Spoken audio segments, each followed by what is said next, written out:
पता है जब अक्सर मेरा दिल रोने को करता है तो मैं रोने के बहाने ढूंढती हूँ। अक्सर घर वालों से ही लड़ पड़ती हूँ, उनको भी मौका मिल जाता है ना, और मेरा भी मकसद पूरा हो जाता है और मेरा गम भी कम हो जाता है। हुज़ूर अकरम सल्लल्लाहु अलैहि वसल्लम ने फरमाया कि दो प्यार करने वालों के लिए मैंने निकाह से बेहतरीन चीज़ कोई नहीं देखी।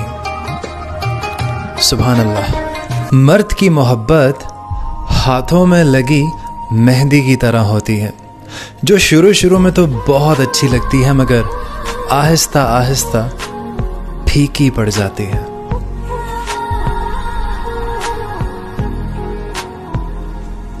तो हम में से बहुत सारे लोगों को सही खाने का तरीका मालूम नहीं है।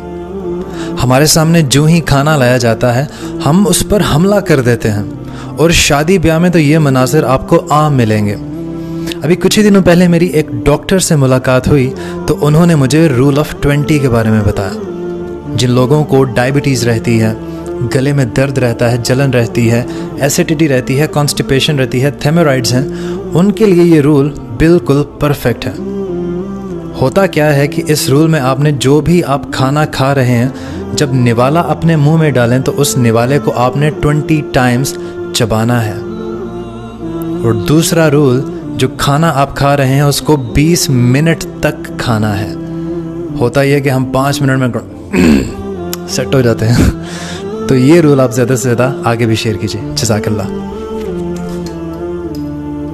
हमारे प्यारे नबी हज़रत मोहम्मद सल्लल्लाहु अलैहि वसल्लम ने विलादत के बाद सबसे पहली जो ग़िज़ा हासिल की वो हज़रत सोबिया से हासिल की।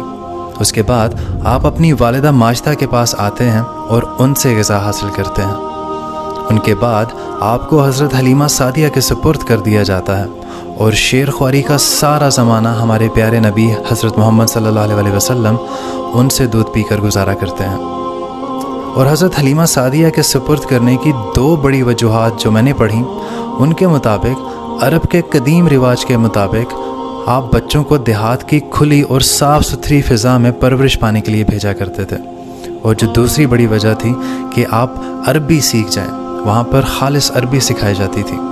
तो आप सल्लल्लाहु अलैहि वसल्लम सब एक जैसे होते हैं, बस डसने का तरीका मुख्तलिफ होता है। सुनो,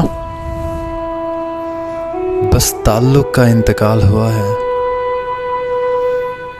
मोहब्बत अभी बाकी है दोनों तरफ से।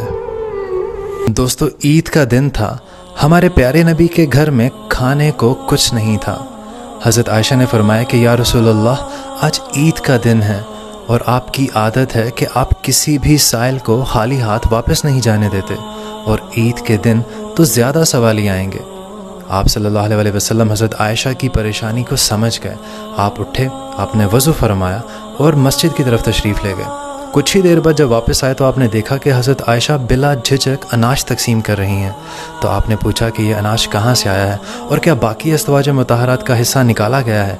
तो हज़रत आयशा ने फरमाया कि या रसूलल्लाह, ये सारा अनाज हज़रत उस्मान ने भेजा है, और बाकी अज़वाज मुतहरात के घर भी बराबर माल यानी 11 ऊँट अनाज के लदे हुए भेजे हैं। तो हुज़ूर पाक की आंखों से खुशी से आंसू आ गए, और आपने फरमाया कि या अल्लाह, मैं उस्मान से राज़ी हूँ, आप भी हज़रत उस्मान से राज़ी हो जाएं। सुभान अल्लाह।